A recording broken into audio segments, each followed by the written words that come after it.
Hello எல்லாரும் எப்படி இருக்கீங்க? நல்லா இருக்கீங்க நம்புகிறேன். இந்த வீடியோவில் பார்த்தீங்கன்னா ஆட்டுக்கால் பாயா ரெசிபியோடு வந்திருக்கேன். லாஸ்ட் வீடியோ நான் உங்கள்கிட்ட சொல்லியிருப்பேன் ஆட்டுக்கால் வீடியோ வந்து உங்களுக்கு நெக்ஸ்ட் வீடியோவில் வரும்னு சொல்லிட்டு.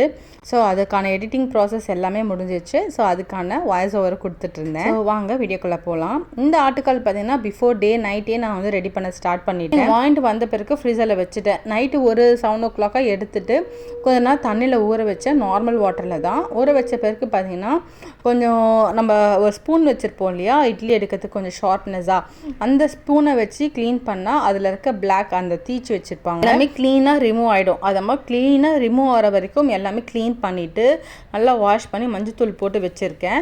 ஸோ அதுக்கப்புறம் பார்த்தீங்கன்னா நைட்டே வந்து ஒரு 6-7 விசில் போட்டு வைக்கணும். அதுக்கு பார்த்தீங்கன்னா ப்ரிப்ரேஷன் தான் ஓடிட்டுருக்கு. குக்கரில் எண்ணெய் ஊற்றி அது கூடவே பார்த்தீங்கன்னா பிரிஞ்சி இலை, பட்டை, லவங்கம், கூடவே வந்து சோம்பு, ஜீரகம், மிளகு போட்டு அது நல்லா புரிஞ்சு வந்த பிறகு ஒரு மிக்ஸி சின்ன வெங்காயம் கைப்பிடி எடுத்துக்கிறேன், தக்காளி, இஞ்சி பூண்டு பேஸ்ட்டு, பச்சை மிளகா, அது கூடவே பார்த்தீங்கன்னா மிளகாத்தூள் எடுத்துக்கிறேன், மட்டன் மசாலா, மஞ்சத்தூள் போட்டு நல்லா மிக்ஸியில் கிரைண்ட் பண்ணி எடுத்துக்கணும். இதை கிரைண்ட் பண்ணி எடுத்து அந்த தொக்கை கொஞ்சம் வந்து ஆட்டுக்காலில் போட்டு நல்லா கலந்து வச்சுக்கிறேன். மீதி இருக்கிறது பார்த்தீங்கன்னா எண்ணெய் பொரிஞ்ச பிறகு அது கூடவே போட்டு இதை போட்டு நல்லா வதக்கிக்கணும்.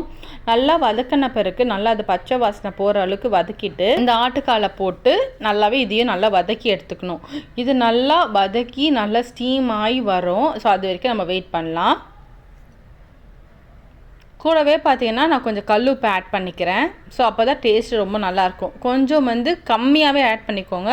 ஏன்னா இது வந்து நைட் ஸ்டீம் மட்டும்தான், நாளைக்கு குழம்பு செய்கிறதுக்கும் கொஞ்சம் வந்து உப்பு போடுவோம். ஸோ அதுக்காண்டி இங்கே வந்து கொஞ்சமாக ஆட் பண்ணிக்கிறேன்.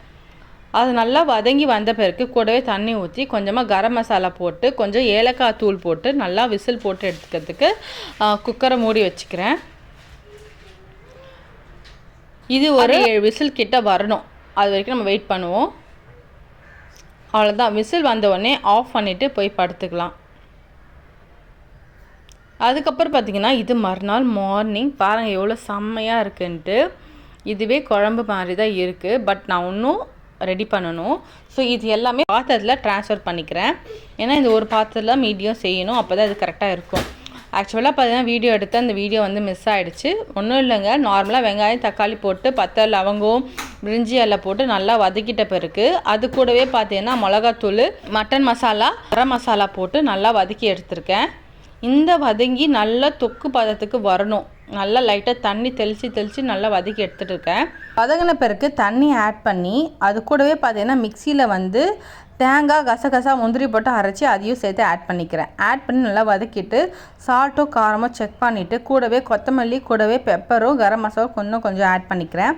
ஆட் பண்ணிவிட்டு திருப்பியும் வந்து ஒரு 4-5 விசில் கிட்ட விடணும். ஸோ க்ளோஸ் பண்ணிவிட்டு எனக்கு மார்னிங் பார்த்தீங்கன்னா கொஞ்சம் இந்த வெயிலுக்கு வந்து சாப்பாடு வடித்த கஞ்சி ஒரு கிளாஸ் குடிக்கலான்னு குடிச்சிட்டு இருந்தேன்.